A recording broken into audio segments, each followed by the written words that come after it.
Rasulullah Shallallahu Alaihi Wasallam bersabda, al-haya'u la ya'ti illa bi khair. Sesungguhnya rasa malu itu hanya mendatangkan kebaikan. Hadis riwayat Bukhari.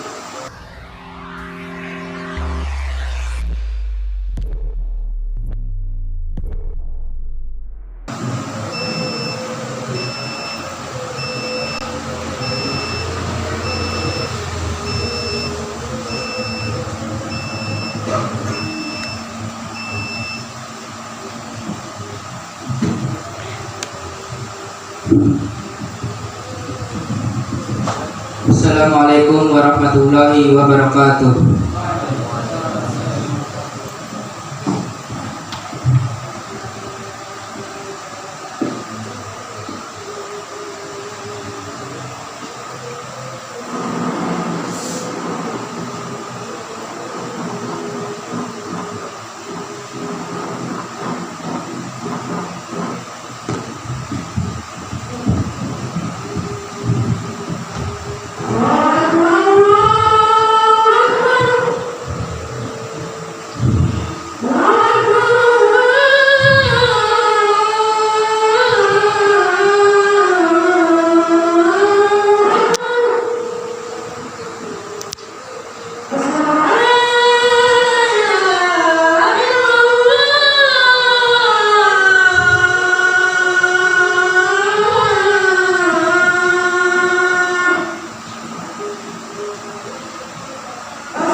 Alhamdulillah bidil fadl wal ihsan alladzi ja'alal haya'a syu'batun min syu'abil iman. Asyhadu an la ilaha illallah wahdahu la syarikalah yas'aluhu ma fis samawati wal ard kullu yawmin huwa fi sya'n. Qala Allah ta'ala fi Qur'anil Karim, a'udzu billahi minasyaitonir rajim. Ya ayyuhalladzina amanu taqullaha haqqa tuqatih wa la tamutunna illa wa antum muslimun. Kaum muslimin yang berbahagia, marilah kita senantiasa istiqomah dalam menjaga ketakwaan kita kepada Allah Dan hendaklah kita benar-benar merasa malu kepada Allah. Hendaklah kita senantiasa menyadari bahwa ada malaikat yang diutus Allah untuk mencatat semua amal kita. Malaikat itu senantiasa mendengar dan melihat apapun yang kita lakukan, mesti sangat rahasia dan tersembunyi. Janganlah sekali-kali kita berbuat kemaksiatan dengan anggapan tiada yang takut sama sekali.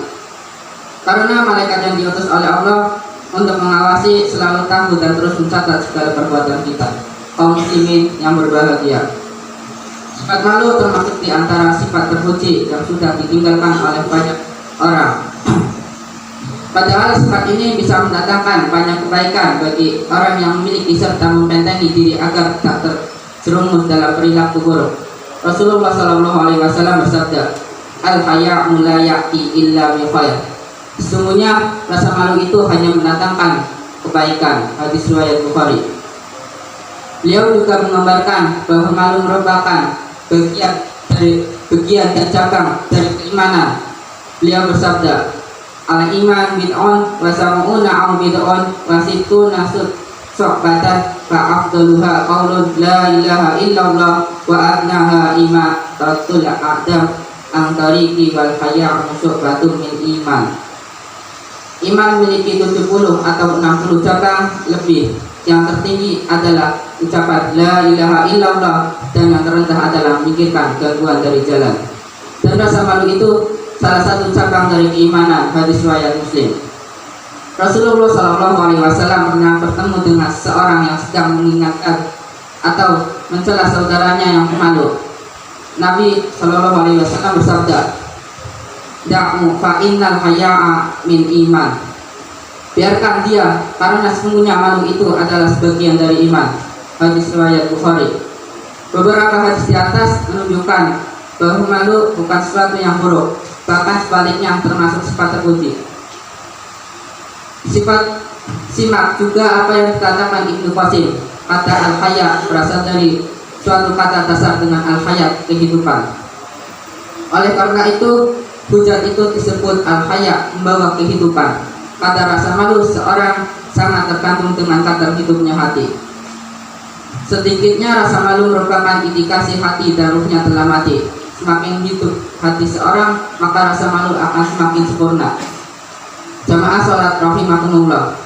Rasa malu itu ada dua, yaitu malu kepada Allah dan malu kepada manusia. Malu kepada Allah maksudnya merasa malu dilihat Allah saat melakukan perbuatan maksiat, sebagai dijelaskan oleh Rasulullah SAW dalam sabdanya beliau, "Hendaklah kalian benar-benar merasa malu kepada Allah."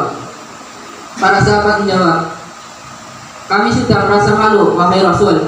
Rasulullah SAW bersabda, "Bukan itu maksudnya, akan tetapi barang siapa yang benar-benar merasa malu kepada Allah SWT, maka dia harus menjaga kepala beserta isinya, menjaga perut beserta isinya, dan dia terus mengingat kematian.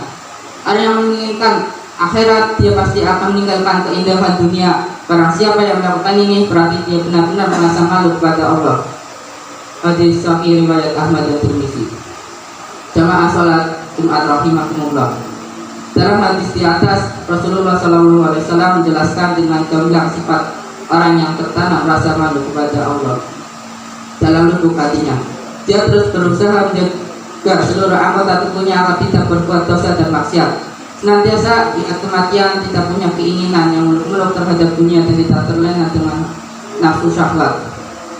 Orang yang merasa malu kepada Allah, dia akan menjauh semua larangan Allah dalam segala kondisi, baik saat sendiri maupun di tengah keramaian. Rasa malu seperti masuk dalam kategori ibadah kepada Allah SWT. Sebuah rasa yang merupakan buah dari ma'rifatullah, mengenal Allah. Rasa malu yang muncul karena menyadari keagungan dan kedekatan Allah. Rasa malu yang timbul karena tahu Allah SWT itu maha mengetahui terhadap semua perbuatan yang nampak maupun yang tersembunyi dalam hati. Rasa malu seperti inilah yang masuk dalam bagian iman tertinggi, bahkan menempati derajat ihsan tertinggi. Tentang ihsan, Rasulullah SAW bersabda, "Ihsan adalah engkau beribadah kepada Allah SWT seakan-akan engkau melihatnya. Seandainya engkau tidak melihatnya, maka Allah SWT pasti melihatmu." Jamaah sholat Jumat rahimakumullah. Di samping rasa malu kepada Allah, kita juga harus memiliki sifat malu kepada manusia. Rasa malu ini akan cegah kita dari perbuatan yang tidak layak dan tercela. Rasa malu membuat kita tidak suka jika aib dan keburukan kita diketahui orang lain. Oleh karena ini, orang yang memiliki rasa malu tidak akan menyeret dirinya untuk menjadi tukang cela, menyebar fitnah, tukang gunjing, dan berbagai perbuatan maksiat lainnya yang nampak. Singkat kata, rasa malu kepada Allah Azza wa Jalla akan mencegah seseorang dari kerusakan batin, sedangkan rasa malu kepada manusia akan mencegah dari kerusakan lahiriah. Dengan demikian, dia akan menjadi orang yang baik secara lahir dan batin, akan tetap baik ketika sendiri maupun di tengah khalayak ramai. Malu seperti ini yang merupakan bagian dari iman.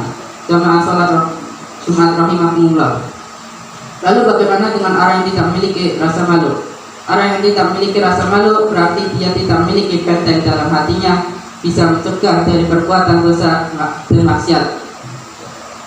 Dia akan berbuat semaunya, seakan-akan tidak ada iman yang tersisa dalam hatinya. Na'udzubillah. Rasulullah SAW bersabda, "Inna mimma adrakan nasu min kalamin nubuwati idza lam tastahi fasna ma syi'ta." Sesungguhnya di antara perkataan kenabian pertama yang diketahui manusia ialah, "Jika engkau tidak malu, maka berbuat sesukamu." Hadis riwayat Bukhari. Orang yang tidak memiliki rasa malu sedikit pun, dia pasti akan berbuat semaunya tanpa peduli maksiat atau bukan. Karena rasa malu tidak mencegah seorang dari perbuatan maksiat tidak dimiliki. Akibatnya dia akan terus hayut dan larut dalam perbuatan maksiat dan mungkar. Jamaah salat Jumat rahimakumullah. Setelah mengetahui urgensi rasa malu dan manfaat bagi seorang hamba, cobalah sekarang kita memperhatikan kondisi manusia saat ini. Sungguh saat menyedihkan keadaan sebagian orang saat ini. Mereka telah mencatatkan rasa malu sampai seakan tidak tersisa sedikit pun dalam diri mereka. Di mana-mana aurat yang semestinya ditutup malah dipertontonkan. Perbuatan amoral dilakukan terang-terangan. Rasa cemburu pada pasangan sinar, tidaklah asusila nan zina dianggap baik dan dibanggakan. Ketika ini dipermasalahkan, banyak orang sontak membelanya. Sungguh ironi, tapi inilah realita. Di antara indikasi putarnya rasa malu dan menipisnya rasa cemburu pada hati sebagian laki-laki adalah memperkerjakan wanita bukan mahramnya atau wanita kafir sebagai pembantu, sehingga khalwat di tengah keluarga tidak terhindar. Ada juga sebagian orang yang memperkerjakan laki-laki bukan mahramnya sebagai supir untuk keluarganya. Mereka relakan keluarganya mereka berduaan dengan orang yang lain di rumah, di kendaraan, di tempat wisata, dan lain sebagainya. Akhirnya terjadi apa yang terjadi. Kemanapun rasa cemburu dan rasa malu mereka. Jamaah salat Jumat rahimakumullah. Termasuk tanda hilangnya rasa malu dari sebagian wanita pada zaman ini, yaitu mereka membuka jilbab dan jilbab mereka. Aurat yang seharusnya mereka tutupi justru mereka pertontonkan kepada halayak yang ramai. Mereka keluar rumah dengan dandanan menor, pakaian minim, berbagai hiasan dan aksesoris yang menarik perhatian menempel di tubuh mereka, serta tak tertinggal aroma serempak yang tidak mengait lawan jenisnya. Sorot mata jalan seharusnya membuat syed risih dan malu, justru semakin menimbulkan rasa bangga. Alhamdulillah. Manakah rasa malu yang merupakan bagian dari iman seseorang? Jamaah salat Jumat rahimakumullah.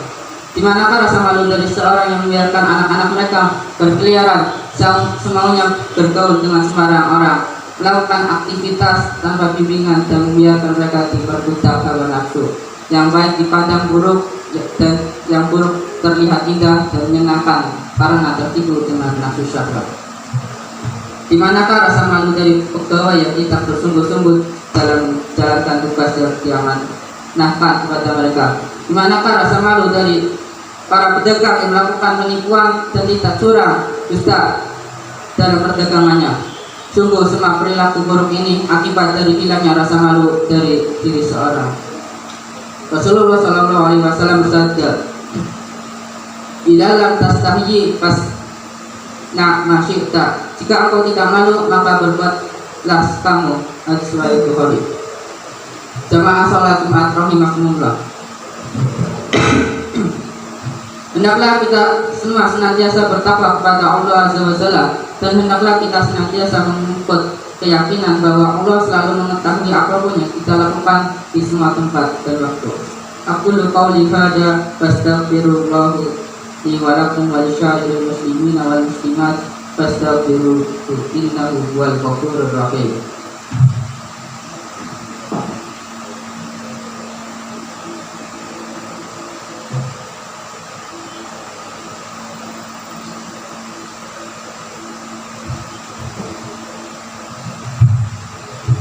Alhamdulillah wa kafa wassalatu wassalamu ala nabiyyi mustafa wa ala alihi wa sahbihi wa man wala amma ba'du. Ma'asyiral muslimin rahimakumullah. Rasa malu yang terpuji adalah rasa malu yang bisa mencegah seorang dari perbuatan buruk, rasa malu yang bisa mendorong seorang untuk melakukan berbagai kebaikan. Sedangkan rasa malu yang menghalangi seorang dari perbuatan yang bermanfaat bagi dunia dan agamanya, maka itu merupakan jenis rasa malu yang tercela. Sebagai seorang yang beriman, seorang mukmin tidak merasa malu untuk mengucapkan kalimat yang benar dan beramal ma'ruf nahi munkar, tidak merasa malu untuk bertanya tentang sesuatu yang tidak diketahui dalam urusan agamanya. Rasa malu yang terpuji merupakan anugerah Allah, sementara rasa malu yang tercela adalah tipuan setan. Oleh karena itu, hendaklah kita senantiasa bertakwa kepada Allah SWT dalam semua aktivitas kita. Allahumma sholli ala Muhammad wa ala ali Muhammad kama shallaita ala Ibrahim wa ala ali Ibrahim innaka Hamidum Majid. Allahumma barik ala Muhammad wa ala ali Muhammad kama barakta ala Ibrahim wa ala ali Ibrahim innaka Hamidum Majid. Rabbana la tu'akhidna in nasyina aw akhtana. Rabbana wa la tahmil 'alaina isran kama hamaltahu 'alal ladzina min qablina. Rabbana wa la tuhammilna ma la taqata lana bihi wa'fu 'anna waghfir lana warhamna anta maulana fansurna 'alal qaumil kafirin walhamdulillahi rabbil alamin. Aqimis shalah.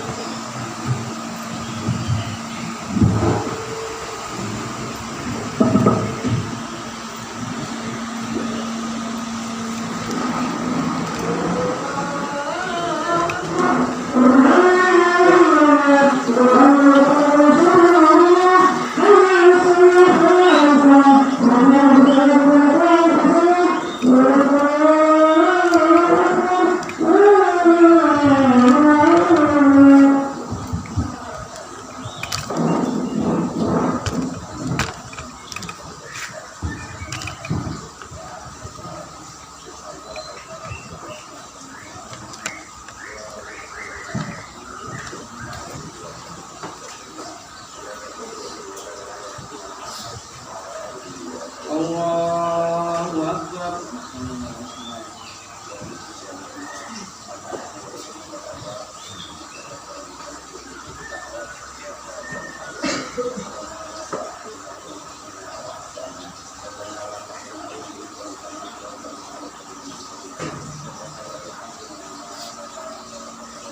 Alhamdulillahi rabbil alamin.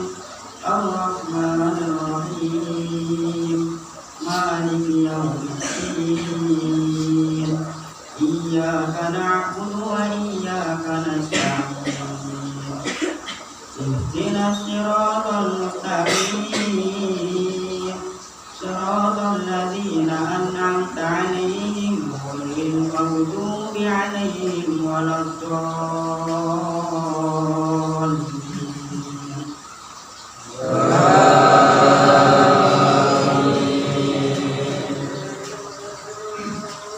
Sabbih isma rabbikal a'la alladzi khalaqa fasawwa walladzi qaddara fahada walladzi akhrajal mar'a faja'alahu ghutha'an ahwa sanuqtuka fala tansa illa ma syaa Allah innahu ya'lamul jahra wa ma yakhfa wa nuyassiruka lil yusra fadzakkir in nafa'atil dhikra سيذكر من يخشى ويتجنبها الأتقى الذي يصلى النار الكبرى ثم لا يموت فيها ولا يحيا قد أفلح من تزكى وذكر اسم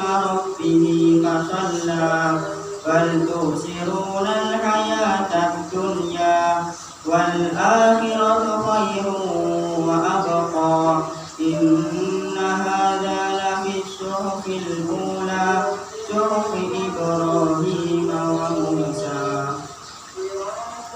الله أكبر.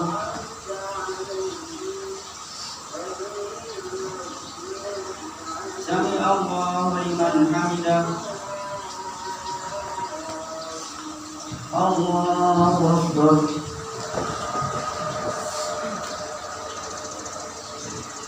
الله أكبر. الله أكبر.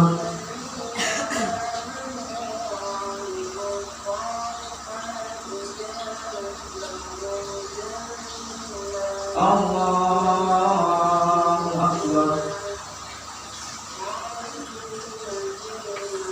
الحمد لله رب العالمين الرحمن الرحيم مالك يوم الدين إياك نعبد وإياك نستعين اهدنا الصراط المستقيم صراط الذين أنعمت عليهم غير المغضوب عليهم ولا الضالين.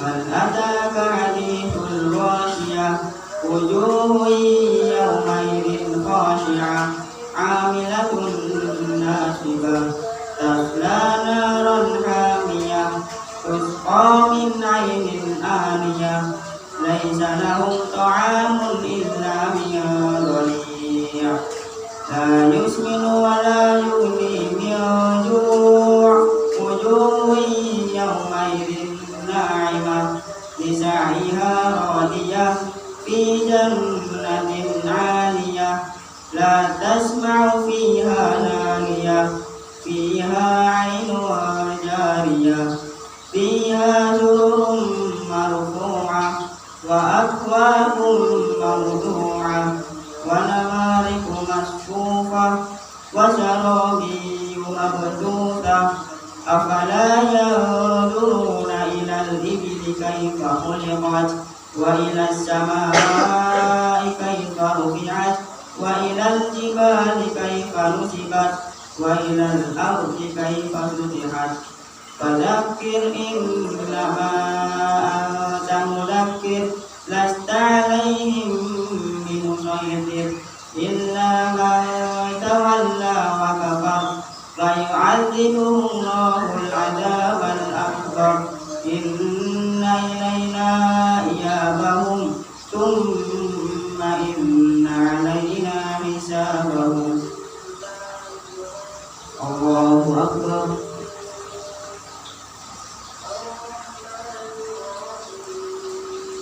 سمع الله لمن حمده.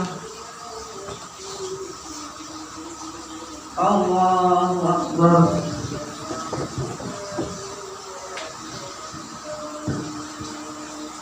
الله أكبر. الله أكبر.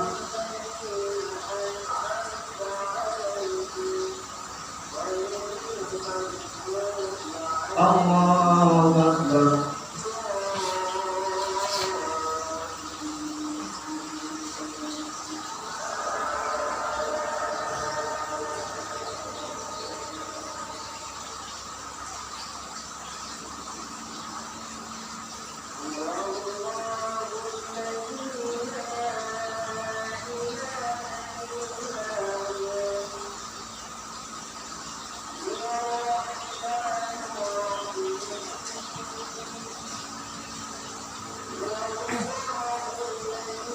Assalamualaikum warahmatullahi wabarakatuh.